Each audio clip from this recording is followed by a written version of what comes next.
Secretary Carr has been on the job for 8 years in this position with big responsibilities for the 1.4 million active duty service people. Let's get to your phone calls, beginning with Waterloo, Iowa. Ted, Democrats line. Ted, you're on. Go ahead. Mr. Carr, I see now by Susan saying that you've been on the job for 8 years, because you certainly sound like a Republican to me. I think you should take into account with all those. I'd like to see the numbers instead of just what you're saying about the rich being represented. When I was in Vietnam, I was drafted, and I'll tell you, they had to get around all the protests after that debacle they called a war, which was a police action. And in order to do that, they went to an all-volunteer military so they could start these Iran-Contras and all these illegal little wars you got going on to protect big business.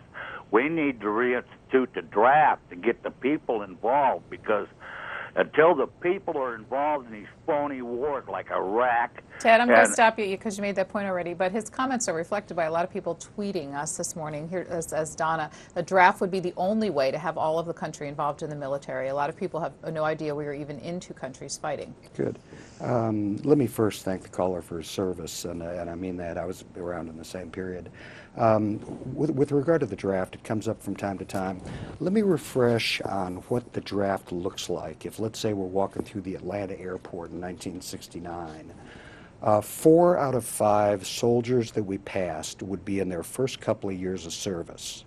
And you might remember those days. Rarely would you see a sergeant. Today, half of the people you see are going to be sergeants. Now, why is that?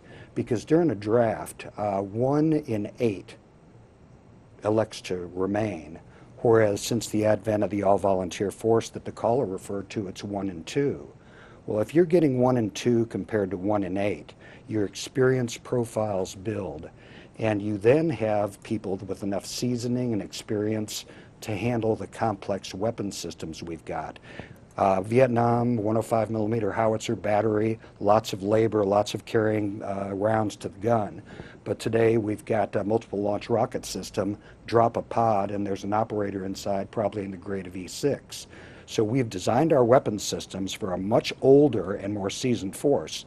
If we go back to that 4 out of 5 privates at the airport, not only will the maintenance go down, but the performance of the weapon systems will go down. And so it's not free.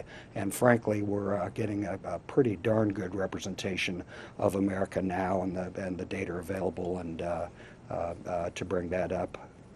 And you can go to that on Defense Link.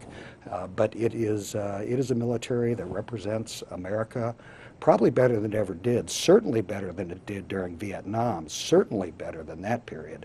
And it's a highly effective force that the nation has given us and supported.